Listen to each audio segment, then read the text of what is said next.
नमस्कार दोस्तों।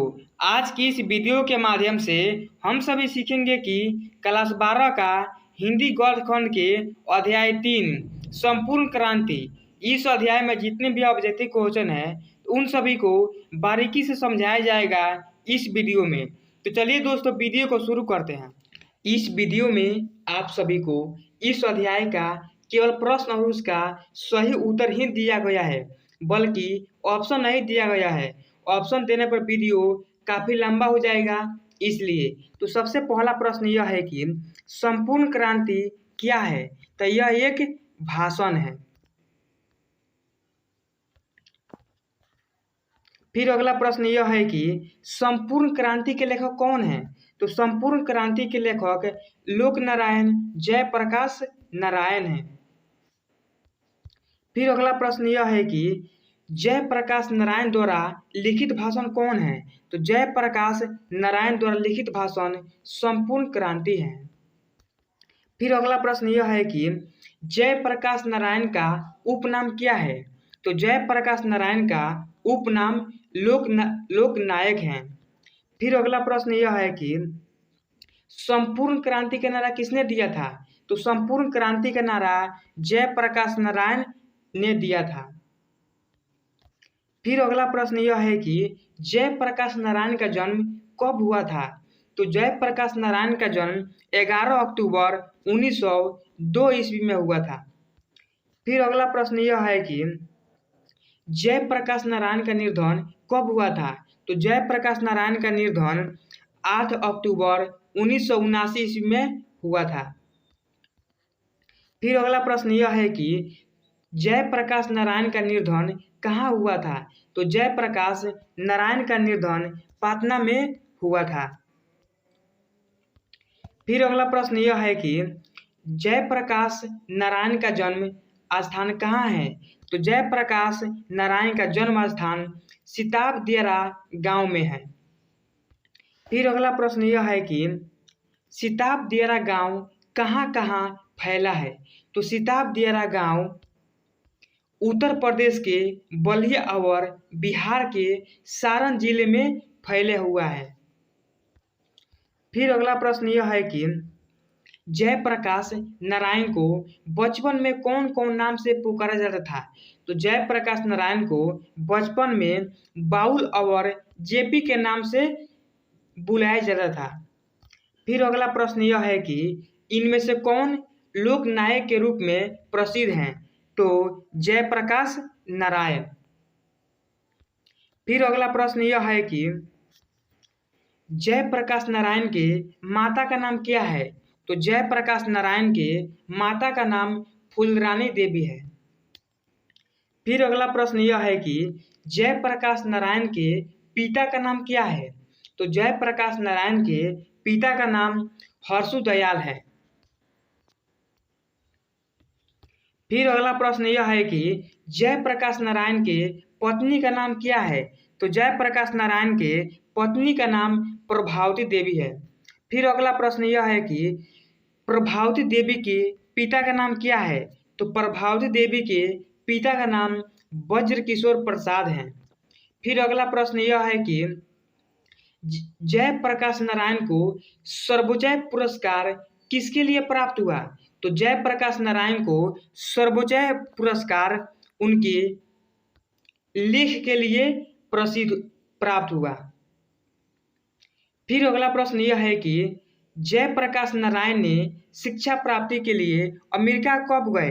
तो जयप्रकाश नारायण ने शिक्षा प्राप्ति के लिए अमेरिका 1922 ईस्वी में गए थे।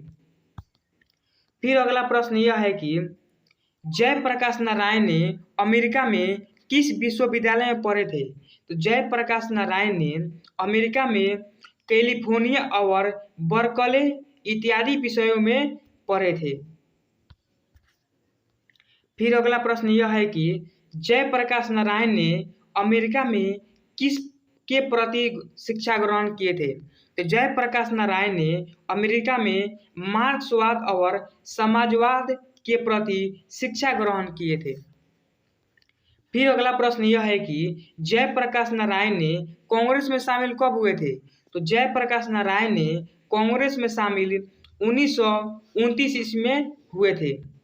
फिर अगला प्रश्न यह है कि जयप्रकाश नारायण ने सविनय अवज्ञा आंदोलन के दौरान जेल कब गए थे? तो जयप्रकाश नारायण ने सविनय अवज्ञा आंदोलन के दौरान 1932 ईस्वी में जेल गए थे।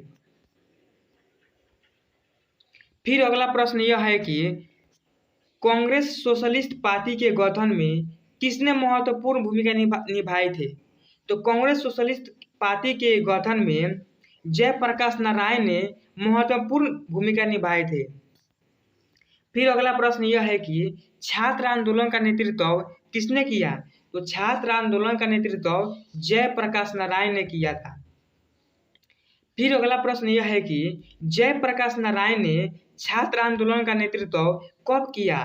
तो जयप्रकाश नारायण ने छात्र आंदोलन का नेतृत्व 1974 ईस्वी में किया था।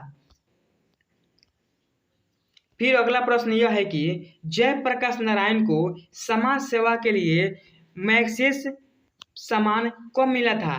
तो जयप्रकाश नारायण को समाज सेवा के लिए मैग्सेसे सम्मान 1965 ईस्वी में मिला था। फिर अगला प्रश्न यह है कि जयप्रकाश नारायण को भारत रत्न पुरस्कार कब मिला था? तो जयप्रकाश नारायण को भारत रत्न पुरस्कार 1998 ईस्वी में मिला था। फिर अगला प्रश्न यह है कि संपूर्ण क्रांति वाले ऐतिहासिक भाषण जयप्रकाश नारायण ने कब और कहाँ दिया था? तो संपूर्ण क्रांति वाले ऐतिहासिक भाषण जयप्रकाश नारायण ने 5 जून 1974 ईस्वी में पटना के गांधी मैदान में दिए थे। फिर अगला प्रश्न यह है कि यूथ फॉर डेमोक्रेसी का नारा किसने दिया? यूथ फॉर डेमोक्रेसी का नारा जयप्रकाश नारायण ने दिए थे। फिर अगला प्रश्न यह है कि लेनिन की मृत्यु कब हुआ था? तो लेनिन की मृत्यु 1924 ईस्वी में हुआ था। फिर अगला प्रश्न यह है कि जयप्रकाश नारायण के अनुसार जनता के प्रतिनिधि कौन है?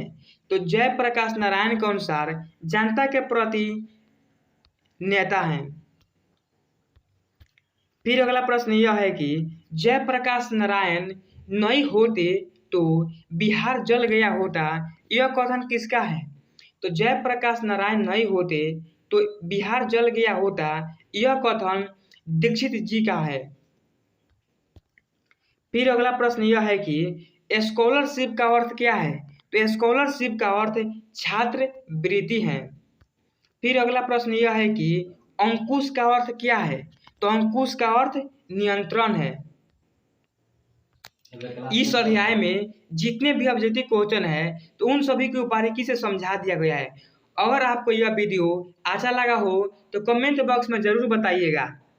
अगर वीडियो अच्छा लगा हो तो इस चैनल को subscribe, like, comment and share जरूर कीजिएगा। तब तक के लिए धन्यवाद।